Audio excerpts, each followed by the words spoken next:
Okay. What a process. Setting this camera up was no what's to be in. I don't even think I got it the way I want it still. I would say look directly in the camera, but it's just not. Maybe if I do a little bit like that. No.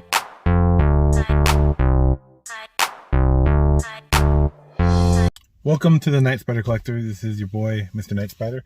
And I've been rollerblading, I wouldn't say a lot more, because I unfortunately am still recovering from my knee injury, and now I'm having issues with my heel, which is a whole nother can of worms. But I did want to nail down some final thoughts on my Valo skates. The first thing I want to talk about is the memory buckle. Every review that you hear about Rossies or Valos, they praise this buckle because essentially there's these two little pins, right? And then the buckle lines it up and it goes into like a slot, and then you just bring it down and it closes it up and you're good to go, right? This is a size 13 Valo. So you have a 13 to like size 15, some ridiculous shell range like that, right? So I'm not 14 or in the 15 range, but I do have to skate comfortably and feel supported, right? I have to set this to around 4 or 5 on the notches, right? So I set that in 4 or 5, right? And right now it works because I'm not in it, right? But the minute I'm wearing this, right? Because the idea behind the memory buckle is that you just crack it in, lock it, you're good to go, right? Makes sense to a degree. But the problem I have is big dude, right? I've always been a big dude, always had a big frame. I have to extend it to buckle it every time and then readjust back every time. Because if I start off where I want it to be, when I put it on and with the thickness of my ankles, it doesn't reach. It does not reach because my leg is just, my ankle that wide, that thick.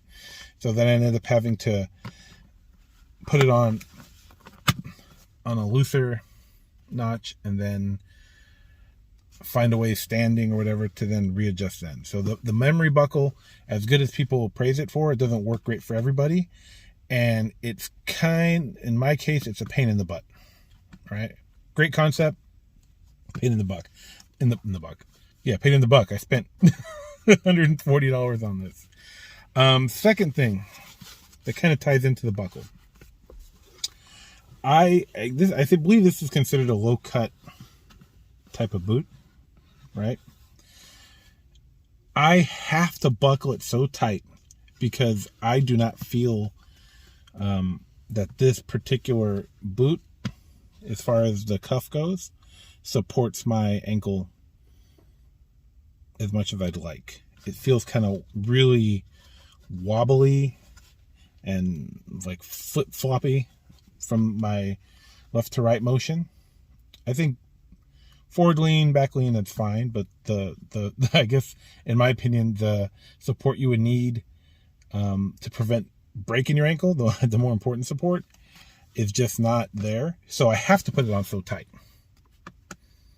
Before I broke these in, I could probably leave the notches out much further and I wouldn't have that problem. But as you break it in, you have to tighten it more because one, the ankle support is not as great as I'd like. So once again, buckling it very tight and then it not being able to reach as you put it on is a problem. I like the lacing. I like the lacing. For all those that don't know, but I think most people do know, the boot inside is a Majestic 12 boot or V13 boot. And this is a skin on it. So there's no lacing going through the shell itself, which I like this because in the past, when I used to ride a Majestic 12 like back in the day, and you'd get a lot of pressure on the sides. But since all the lacing is done up here, you can still get a secure fit without having to squeeze the sides of your foot. So that's good. I think the skin on the outside is actually serving an actual purpose other than the look, if that makes any sense whatsoever. The sole plates, you got 4 pins up here, you got 4 in the back. It's a very, very large sole area, but I have to say, as a positive, this is the fastest sole plate I've ever skated. In some places, like where you have like a curb with just paint, I don't even need to wax it. This sole plate rocks. It slides like butter. This is the best sole plate like I've ever skated to date. To date. Something better could come, but as it stands right now, this sole plate is the best.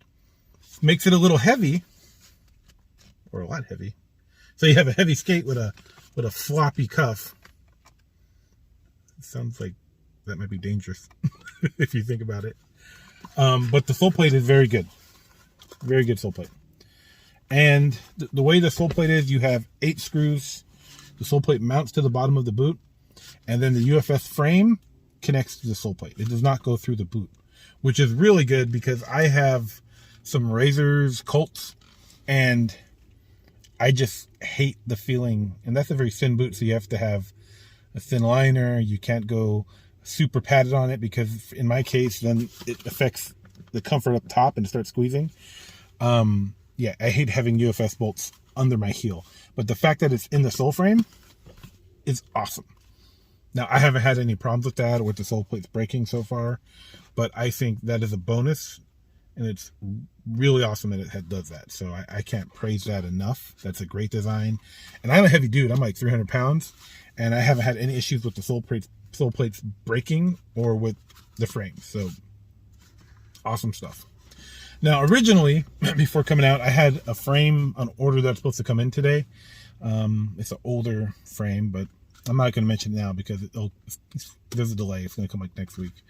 But I did go with the original Valo frames, which surprisingly, I got these like years ago, maybe when they first came out.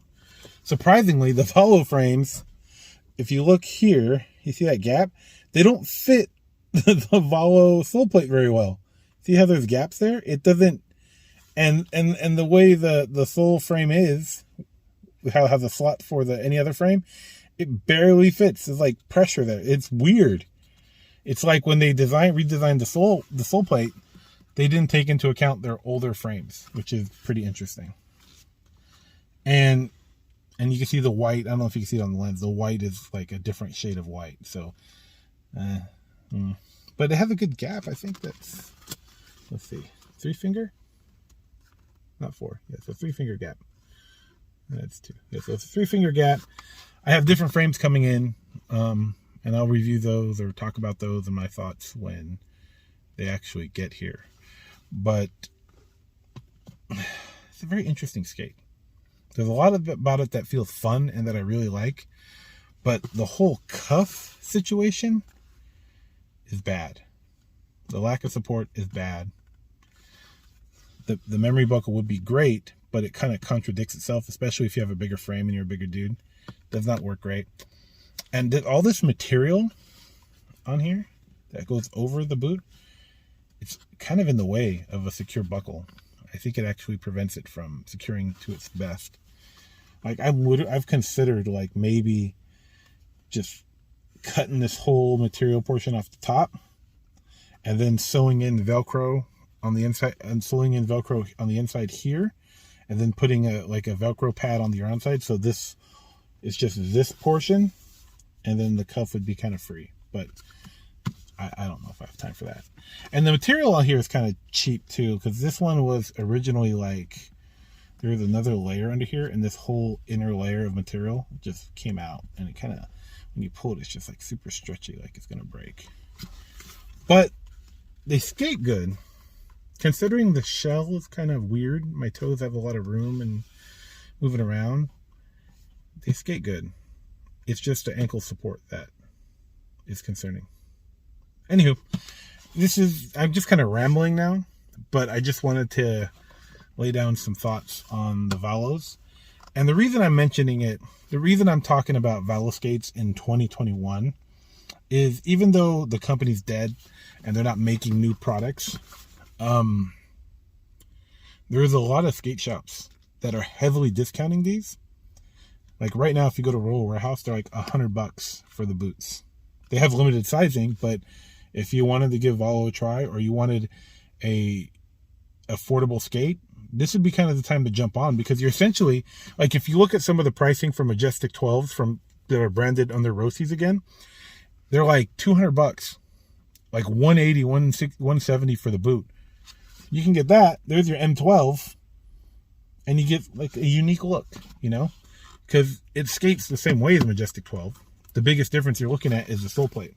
And Rossi's, it'd be really cool if you came out with a skinned boot line. I know you're not doing the Valo thing, but do your own thing with the skin boot. Just saying. I'm about to go skate now.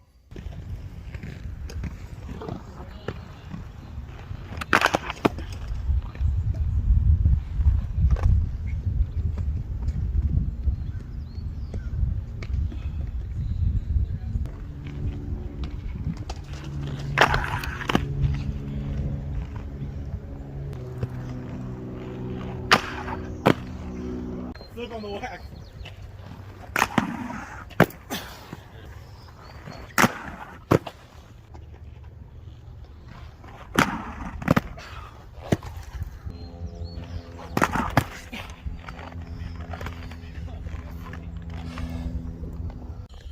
Just wanted to recap. I just finished my session with my Valo skates.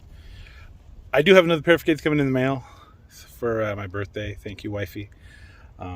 I'll be turning 38, but these are really good still. Like if you like Majestic 12 type of feeling, but the sole and even with the stock frames, slides really good. Like I was doing Royales, nothing crazy. Like I haven't skated in like regularly in like 10 years. But I felt confident with these frames. I felt confident with this boot, with the sole plate. My biggest issue is still the buckle. The buckle and the cuff. I feel like for me, the cuff is too low. It's like floppy side to side. So I ended up like clicking it to 4 clicks, which at this point it looks like it's choking my leg. So it's kind of a silly look, but that's kind of the only way I get stability out of it. And I can't like just start off with 4 clicks. It's the weirdest thing. When I put these on, I have to start off at like 6 or 5 just to get it on my legs, to get the things to reach. Once I have the mechanism locked into the buckle side, I can then kind of use that to adjust smaller or looser as needed. Because once I get it towards like the 4 clicks or 3 clicks and I try to put it back, it feels like it doesn't reach because this is a larger size. So that's my final thoughts. I think right now, if you pick up a pair at Roller Warehouse, I think it's worth it for like $100. Like $100 for basically a clearance Majestic 12 with a Fifth Element sole that's second to none. Cake. It's like a no-brainer. So those are my thoughts. Thank you for watching. This is the Night Spider Collector signing out. Peace. And I do have some toy stuff to open in a box too, so that's coming.